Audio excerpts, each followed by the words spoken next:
The digital clock blinked 5:47 a.m., its pale blue glow reflecting off Lucas's tired eyes.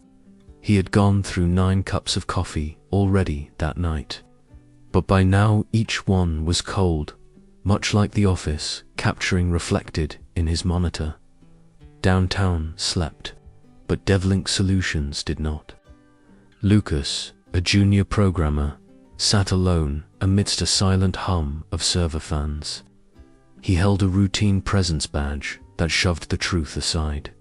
He was overlooked. Just another face in corner cubicles. That morning, everything changed.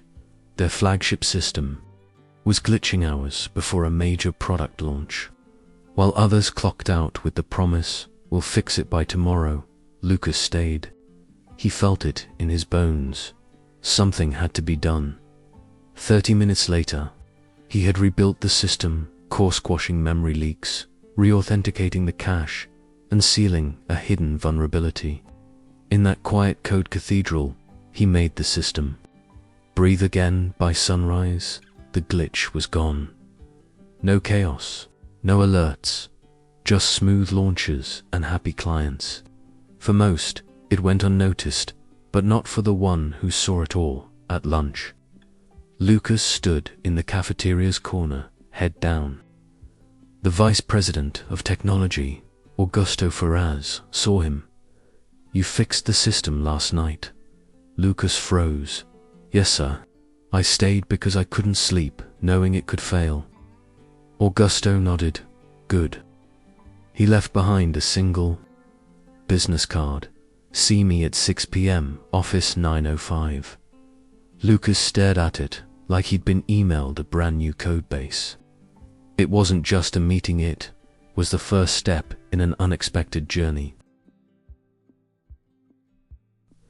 At 5:58 p.m, Lucas waited in front of the mirrored elevator at DevLink's 3rd building.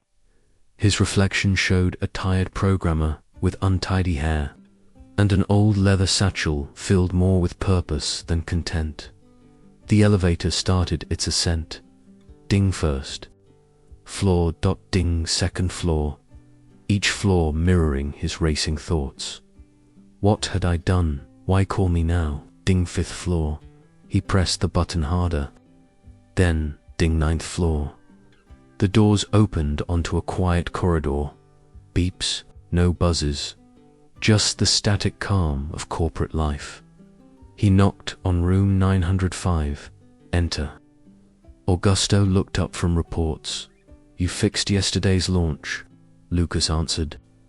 Truthfully, his voice steady but nervous.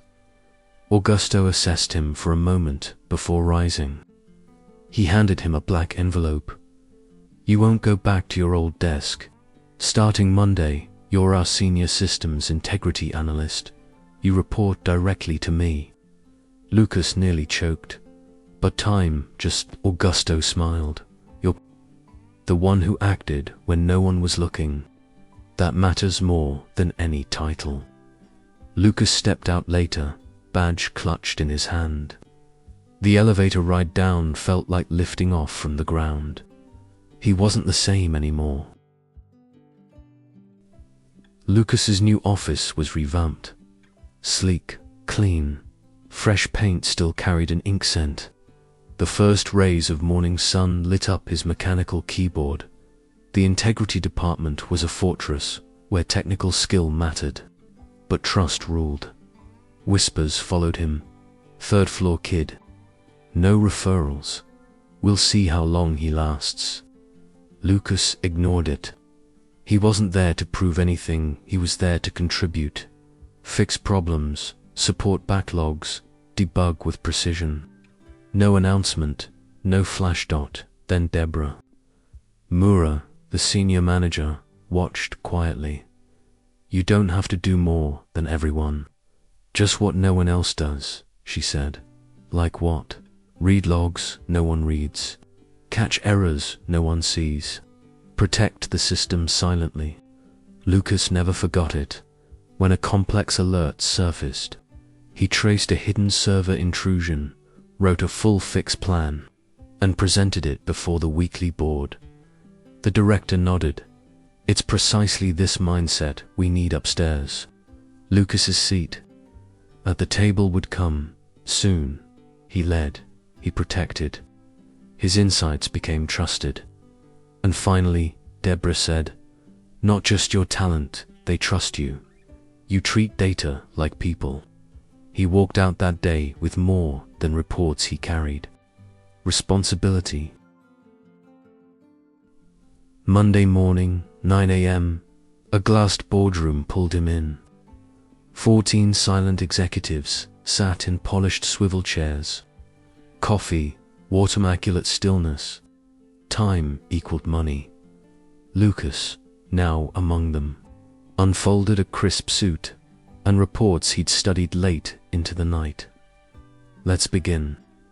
Charts filled the screen. Numbers argued, egoless poker faces. Here, laughter meant elimination, Deborah whispered. You don't get noticed here, you earn your place. How? He asked. Ask questions no one expects. Listen, as if your life depends on it. He did exactly that. Stepped in 3 days later into an innovation versus logistics debate. May I propose an idea? Eyes turned. He spoke with clarity, predicting delivery delays by combining tracking routes and weather data. Potential 17% efficiency gain. Silence. Then, this is the kind of thinking we expect from operation leadership. Lucas didn't get promoted yet, but he was no longer invisible, no longer just another programmer. He was already in the succession plan. Rain swept over Snow Paulo that morning, but inside NovaCorp's auditorium, a new light emerged. Lucas, now 42, straightened his tie in the executive lounge mirror.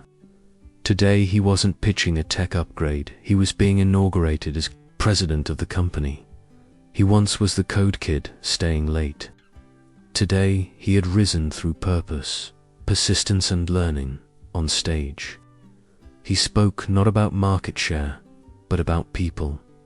I've missed my bus after working a night shift, stayed quiet in meetings because I thought I didn't matter. Cried in the bathroom because I messed up and nobody noticed I was human. He paused and sighed.